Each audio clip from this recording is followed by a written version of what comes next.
తెలంగాణలో రానున్న 3 రోజులు ఓ మోస్తరు వర్షాలు కురుస్తాయని వాతావరణ కేంద్రం తెలిపింది. ఇవాళ ఆదిలాబాద్, ఆసిఫాబాద్, మంచిర్యాల, భూపాలపల్లి, ములుగు, భద్రాద్రి కొత్తగూడెం, ఖమ్మం జిల్లాల్లో వర్షాలు కురిసే అవకాశం ఉన్నట్లు అంచనా వేసింది. రుతుపవనాలు, ద్రోణి ప్రభావంతో రాష్ట్రంలో ఈ నెల 15 వరకు కొన్ని చోట్ల తేలికపాటి నుంచి మోస్తరు వర్షాలు కురిసే అవకాశం ఉందని వాతావరణ శాఖ వెల్లడించింది.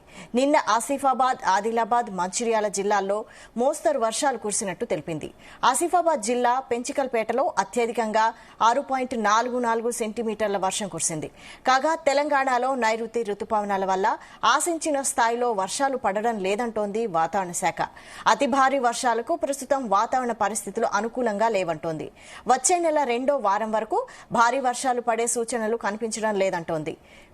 జూన్లో రాష్ట్రంలో 20%, జూలైలో ఇప్పటి వరకు 15% లోటు వర్షపాతం నమోదైందని వాతావరణ శాఖ తెలిపింది.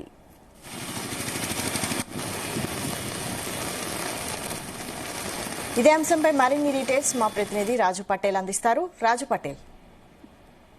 Good morning Vaishali. తెలంగాణలో రానున్న 3 రోజుల పాటు ఓ మోస్తారు వర్షాలు కురిసే అవకాశం ఉంది. అయితే గత 4 రోజుల నుంచి అక్కడక్కడ భారీగా పడ్డటువంటి వర్షపాతం తోటి ఇదే పరిస్థితి కంటిన్యూ అవుతుంది. మరొక 4 రోజుల పాటు భారీగా వర్షాలు పడతాయనేటువంటి ఆశించినటువంటి రైతాంగానికి మళ్ళొక ఈ రోజు నుంచి వర్షాలు పడకపోవడం అనేది కాస్త నిరాశను కలిగిస్తుందని చెప్పవచ్చు.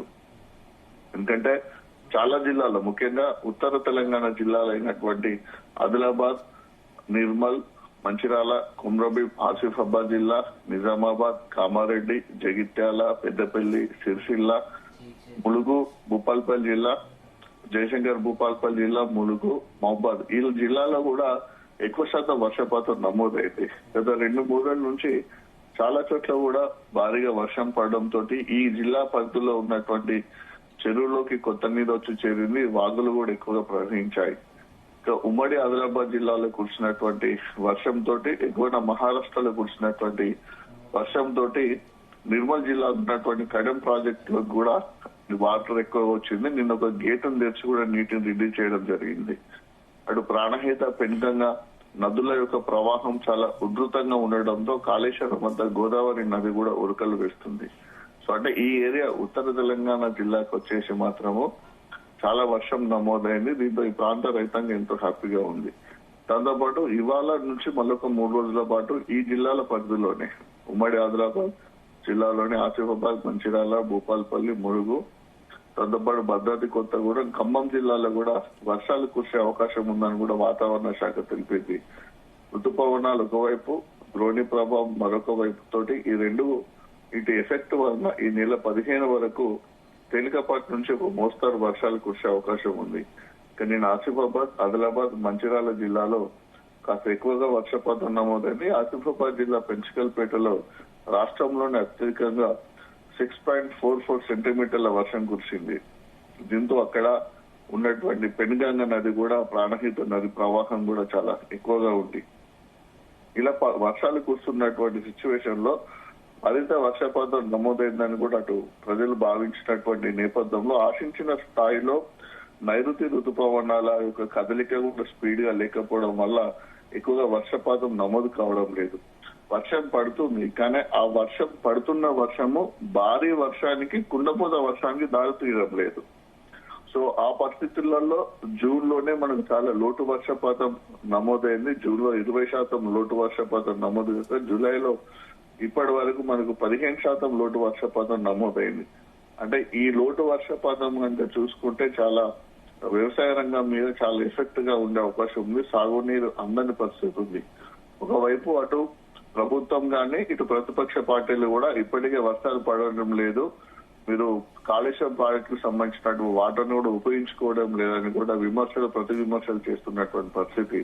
అంటే అంతకుముందు కానీ లాస్ట్ గవర్నమెంట్ ఉన్నప్పుడు కూడా ఈ పరిస్థితుల్లో, ఈ టైంలో జూన్ చివరి వారంలో కానీ జూలై మొదటి వారంలో కానీ ఏదైతే ఇప్పుడు మన ప్రాణహిత పెనుగంగ నది ప్రవహిస్తున్నటువంటి ప్రాణహిత వాటర్ గోదావరి కాళేశ్వరం వద్ద వచ్చిన తర్వాత మేడిగడ్డ లక్ష్మీ బ్యారేజ్ నుంచి కండపల్లి పంప్ హౌస్ నుంచి ఆ వాటర్ నంతా లిఫ్ట్ చేసి ఎల్లంపల్లికి లిఫ్ట్ చేసి ఎల్లంపల్లి నుంచి కాళేశ్వరం ప్రాజెక్టు ప్యాకేజ్ 6 ద్వారా అటు మిడ్ మేనర్ గానీ, ఇటు ఎల్ఎండి గానీ, ఎస్ఆర్ఎస్పి బ్యాక్ వాటర్ గాని పంపించేవారు, రిజర్వ్ కెనాల్ పంపించేవారు. సో ఆ పరిస్థితి ఇప్పుడు కనిపించడం లేదు కాబట్టి వృధాగా పోతున్నటువంటి దాదాపు నిన్న 8,50,000 క్యూసెక్ల వాటర్ నిన్న వృధాగా వెళ్ళింది. ఈ రోజు 7 లక్షల క్యూసెక్ల నీరు అటు కాళేశ్వరం వద్ద దిగువకు వెళ్తుంది. సో ఈ వాటర్ ను ప్రభుత్వం ఉపయోగించుకోవడం లేదని బీఆర్ఎస్ గట్టిగా వాదిస్తుంది.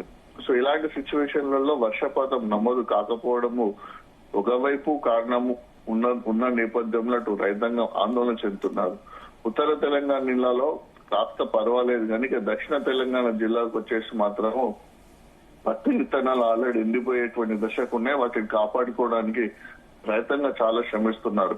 ఉమ్మడి నల్గొండ జిల్లా, ఉమ్మడి మహబూబ్ నగర్ జిల్లా, ఉమ్మడి వరంగల్ జిల్లాలోని కొంత పార్టీ ఇదంతా కూడా అటు దక్షిణ తెలంగాణకు, దక్షిణ తెలంగాణ వైపు మనకు కృష్ణా నది ఉంటుంది. కృష్ణా నది ప్రవాహం అయితే ఈసారి చాలా గతంలో కంటే ఎక్కువగానే ఉందని చెప్పవచ్చు. అటు శ్రీశైలం ప్రాజెక్టు పూర్తి స్థాయిలో నిండే దశకు వచ్చింది. శ్రీశైలం ప్రాజెక్టు నుంచి అటు నాగార్జున సాగర్ కి కూడా కృష్ణమ్మ రేపు ఎల్లుండో పరుగులు పెట్టే అవకాశం ఉంది. శ్రీశైలం గేట్లను కూడా ఆల్రెడీ లిఫ్ట్ చేశారు కాబట్టి ఆ వాటర్ అంతా కూడా నాగార్జున సాగర్ కి వెళ్తుంది.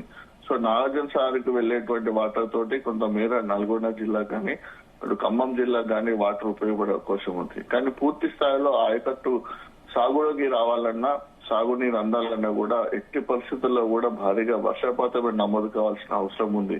సో నిన్న మొన్న 3-4 రోజుల వరకు ఊరించినటువంటి వర్షము మరొక 3-4 రోజుల పాటు ఇలానే కంటిన్యూ అవుతుంది అనుకున్నటువంటి సిచ్యువేషన్ లో సడన్ గా ఒక తేలికపాటి నుంచి మోస్తారు వర్షాలు పడే అవకాశం ఉందని వాతావరణ కేంద్రం తెలిపిన నేపథ్యంలో మరొకసారి అన్నదాతలు అయోమయ స్థితికి గురయ్యే పరిస్థితి కనిపిస్తుంది.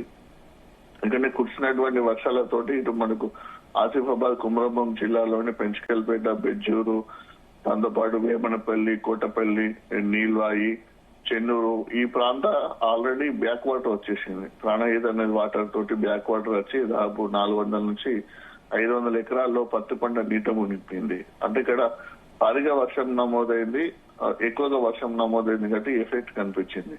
ఒకవైపు ఏమో కొన్ని జిల్లాలలో కొన్ని ఏరియాలలో పత్తి పంటలు నీట మునిగిపోతుంటే మరికొన్ని జిల్లాలో అంటే దక్షిణ తెలంగాణ జిల్లాకు వచ్చేసి కంప్లీట్ ఎండిపోయే పరిస్థితి ఉంది. అంటే 2 రకాల వాతావరణ పరిస్థితులు తెలంగాణ రాష్ట్రంలో కనిపిస్తున్నాయి.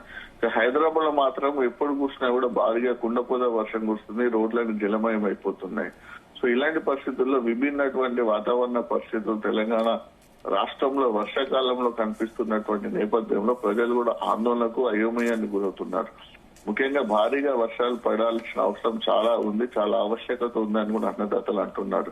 ఇప్పటికీ వరి నాట్లకు సంబంధించినటువంటి ప్రక్రియ మొదలు పెట్టినటువంటి నేపథ్యంలో గత 3-4 రోజులు కురిసినటువంటి వర్షాల వలన మరింత వర్షాలు పడతాయనే ఆశతో రైతాంగం ఎదురు చూసి సడన్ గా ఒక తేలికపాటి నుంచి మోస్తారు వర్షాలు పడితే మరి వేసినటువంటి వరి నాట్లకు సాగునీరు అందుతుందా లేదా అనేటువంటి అనుమానం కూడా అన్నదాతలు కనిపిస్తున్నటువంటి పరిస్థితులలో భారీగా వర్షపాతం నమోదు కావాలని రైతాంగం కోరుకుంటుంది వైశాలి. రైట్.